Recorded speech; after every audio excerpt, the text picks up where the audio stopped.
एक इमाम मस्जिद, उनकी दावत की मुक्तदियों ने कि उस्ताद जी आपका खाना हमारे घर है, आपका खाना हमारे घर है। उस्ताद जी ने कहा ठीक है। खाने के लिए गए, खाना खाया और खाना खाने के बाद वापस आ गए। तो खाने के बाद, खाना खिलाने के बाद वो जो मुक्तदी, वो घर वाले उस्तादों से अच्छी तरीके से मिलते नहीं हैं। उस्ताद भी परेशान है।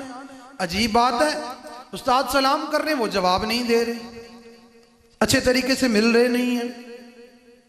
अजीब है भाई, एक तो आपके यहाँ दावत खाने आए, खाना खिलाया और अब आपका ये मामला है।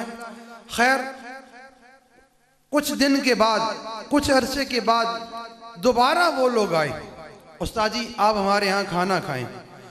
तो उस्तादों ने कहा कि अजीब बात है, पहले भी खाना खिलाया और अब अच्छे तरीके से मिलते भी नहीं हैं। लेकिन उस्ताद चले गए, इमाम साहब चले गए। खाने के लिए जब उनके घर गए तो उन्होंने वहाँ पर ये जो है बात खोली कि उस्ताद जी पिछले साल जब आप यहाँ खाना खाने के लिए आए थे तो हमारे कुछ पैसे पड़े थे, यहाँ पर हमारी कुछ रकम पड़ी थी। तो मौलवी साहब जो है, इमाम साहब, वो रोने लगे।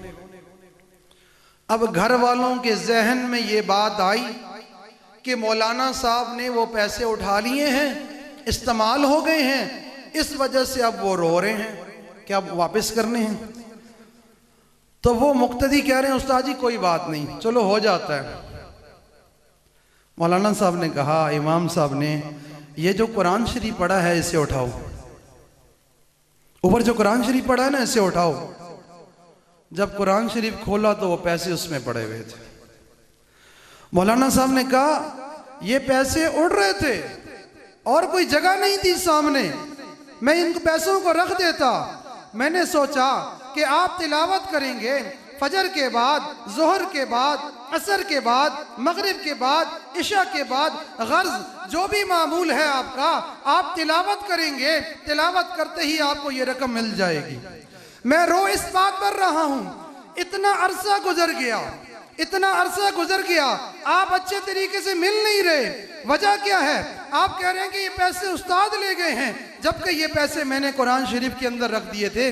आपने इतने अरसे तक कुरान शरीफ ही नहीं खोला, इतने दिनों तक कुरान शरीफ ही नहीं खोला।